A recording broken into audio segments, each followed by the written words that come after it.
Whether you're looking to gain an advantage on Modern Warfare 2, Warzone 2 or DMZ, this video is going to help you out because we're going over 11 settings you need to change which you might not have considered before. Before we get into it, if you are looking for a full list of settings for Warzone 2, they're linked down in the description and they'll pop up at the end of the video too. We'll start with invert, slide and dive behavior. The default for this is standard, which means we tap to slide and hold to dive, but for Warzone 2 and all the other modes, we actually want it on inverted. So whichever button we use to go prone or dive or slide with inverted, you only have to tap it to dive. And this is really important on this game, mostly because sliding just does nothing for us. On Warzone 1, obviously, that was one of the main movement mechanics. But on Warzone 2, you use it and it's not very quick, and you can't really shoot just after you do it, basically making it pointless. Whereas with diving, admittedly, you can't use it to be aggressive on a player, but it is really important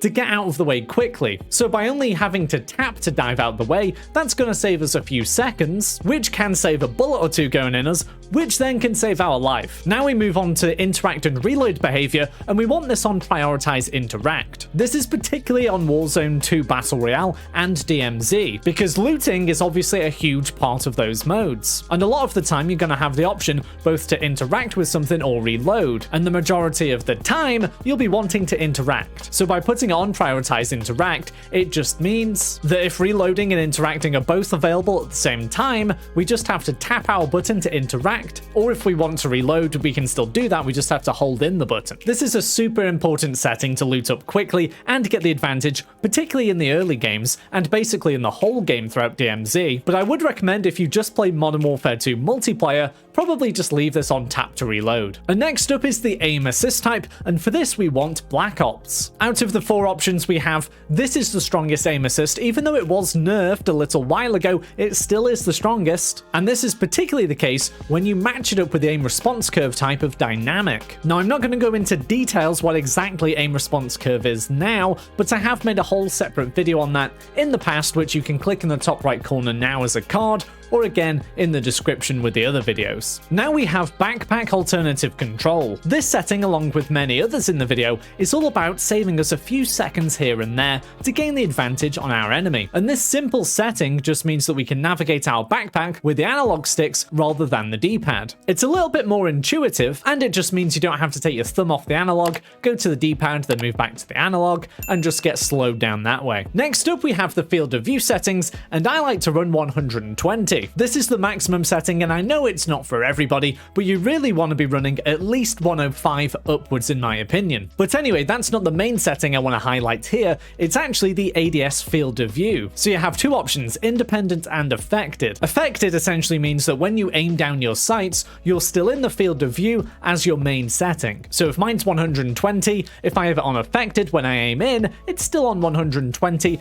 as opposed to reverting back to 80, which is the default. And this is great for 2 reasons. 1, we can still see plenty around us even when we're aiming in, and 2, because things are a little zoomed out compared to the default setting, we do get a lot less visual recoil. Now for some people that makes the target a little bit too small when you're aiming at a distance, so you can either switch it to independent if that is you, or just use a different scope. Then just underneath that we have the weapon field of view. I highly recommend turning this on wide. As the description says here, the weapon looks smaller, and that's great for us because it will allow us to see more of the environment. So that could mean we pick up an extra enemy here and there that we wouldn't have seen, or even some loot as well. Now we want to head back over to advanced controller settings and head down to weapon mount exit delay. The default is medium on this, but we want to put it on short, and this is exactly what it says on the tin. It just allows us to get the hell out the way much quicker when we're mounting and want to exit that. Again, by putting it on short, it might save us a second or two, which might be a bullet or two, which might be a life. For the next couple of settings, we want to head over to graphics, and I just want to highlight on-demand texture streaming. So most players quite rightly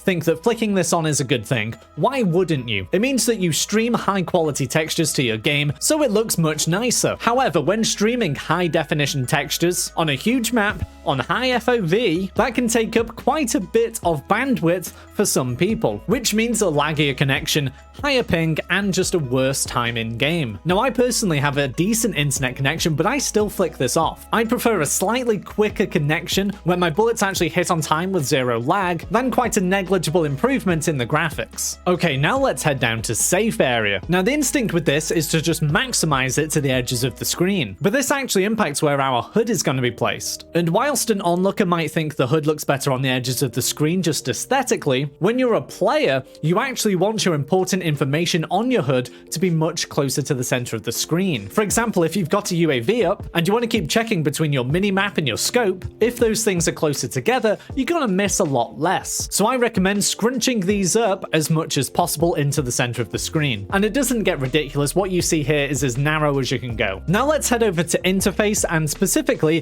color customization. I recommend changing the color filter to filter 2, as it just makes everything look a little bit nicer. Change the target to both and the intensity all the way up to 100. This ensures that filter 2 palette really pops. And if you've had any trouble seeing your teammates' pings or anything like that on Warzone 2, here is where you can make some changes. For example, you can change your teammates' pings to any of these colors which are going to stand out a little bit more for you. Or if there are neutral things that are pinged, this is usually a white color, but I've changed mine to bright pink again, so they actually pop out and I can see them. A common complaint on Warzone is being able to see pings on various parts of the map, so you should know you can change any of them right here. Now lastly, I just wanted to show you the best audio mix in my opinion, and that's actually home theater, even though I do have a headset. So obviously on the options we do have the option of headphones or headphone bass boost, but the way they're equalized and compressed just doesn't work well for me, and I actually find home theater is the best for hearing the whole range of sounds, so from footsteps to loot boxes and everything else in between. There is supposed to be another audio update in the near future on Warzone 2, and I'll be sure to update you with the best settings then when that does happen. And now that you've got these settings packed away for Warzone 2, DMZ and beyond, check out these videos covering the complete list of best settings, or head here to see how you can get this insane ghillie suit skin instantly.